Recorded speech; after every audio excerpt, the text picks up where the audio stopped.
Welcome to LoL Tactics Guides, where we learn how to play like pro players. Today we will be analyzing LPL's top esports Knight's Akali laning phase. The matchup is Akali vs Irelia. Akali's job is to farm till level 6. Doran shield, fleet footwork and taste of blood will keep him healthy and enable him to trade. Presence of mind will increase his energy pool and restore 20% of his energy after killing an enemy in a teamfight. Also, the enemy jungler is Talia, so as long as Akali has her Twilight Shroud up, Talia will have a hard time ganking mid. Talia is a jungler that requires a leash.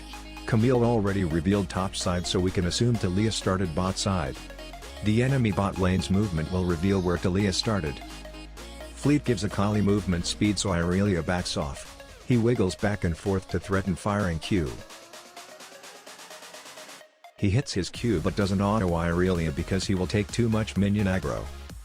Hits another Q and autos Irelia because he will only receive aggro from 3 minions.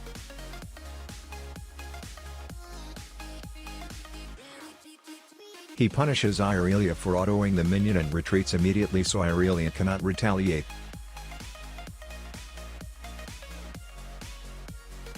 He tries to trade with level 2 advantage, but Irelia fancy footsteps her way out. Using W will make him vulnerable to ganks. He makes sure to crash the wave right before the next wave reaches the tower. Punishes Irelia for warding and threatens to auto Irelia.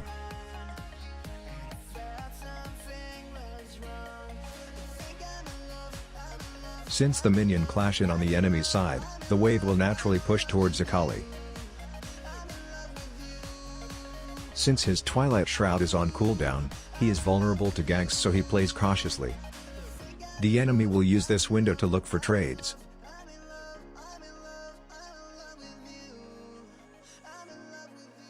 Irelia uses this timing to place a ward and Knight pings it.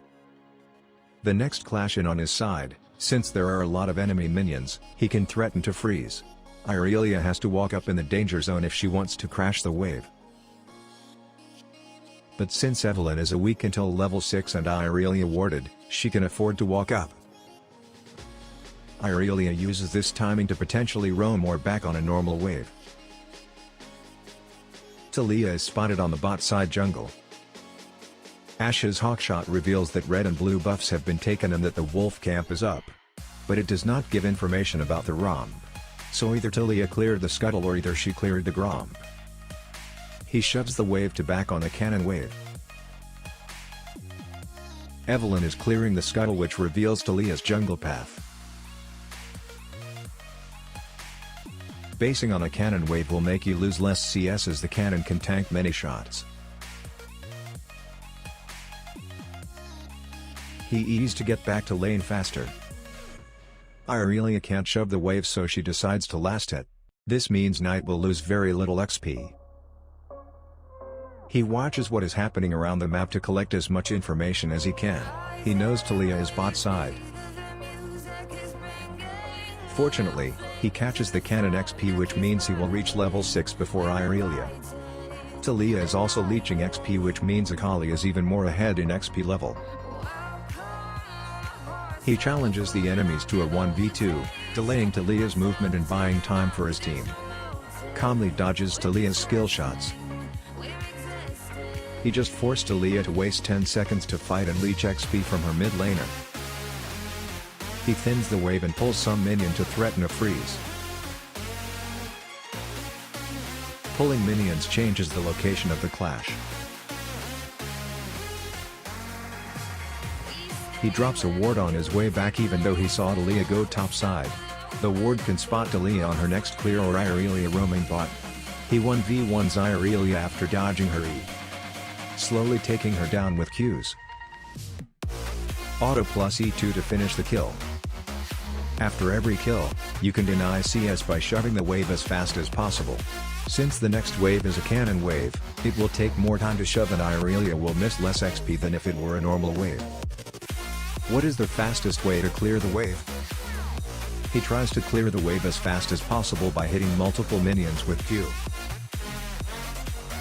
Akali's slow wave clear is one of her weaknesses that can be exploited by shoving the wave and roaming. Irelia comes back to cancel his back, so he backs at the nearest place that is in Fog of War. At the same time, he places a pink ward. Irelia smartly freezes the wave to deny Akali CS. Knight can't do anything about it, so he will lose about 1 wave worth of golden XP. Irelia was able to freeze thanks to Akali's slow wave clear. He eased to get back to lane faster. His minions are killing the enemy minions, which demonstrates the power of freezing. He looks at the lane state and at other lanes to once again collect as much information as he can. When a top laner dies, he might look for a TP play right after he respawns.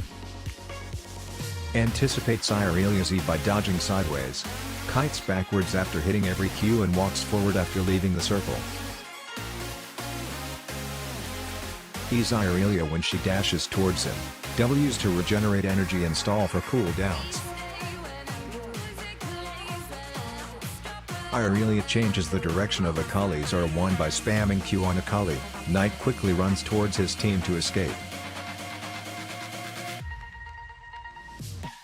Qs and gets out of the circle to gain movement speed. Kites towards the wall to E1 to the Baron pit and goes back in with E2 and a mid-air Q.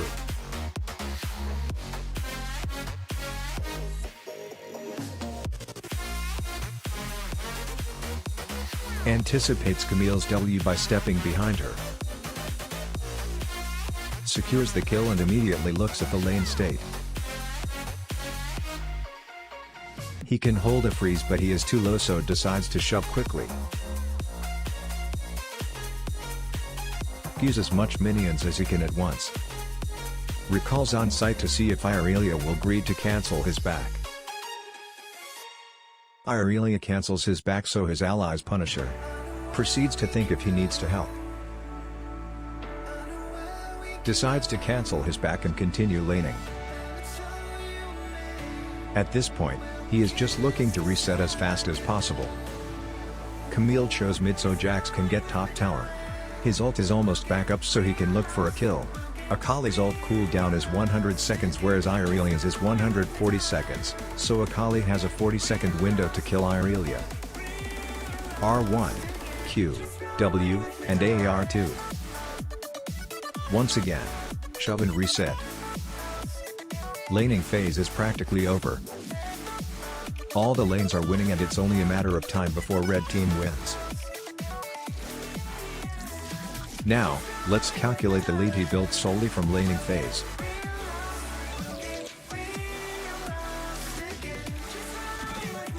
If we look at their items, Knight has accumulated a gold lead of around 1k, which is immense.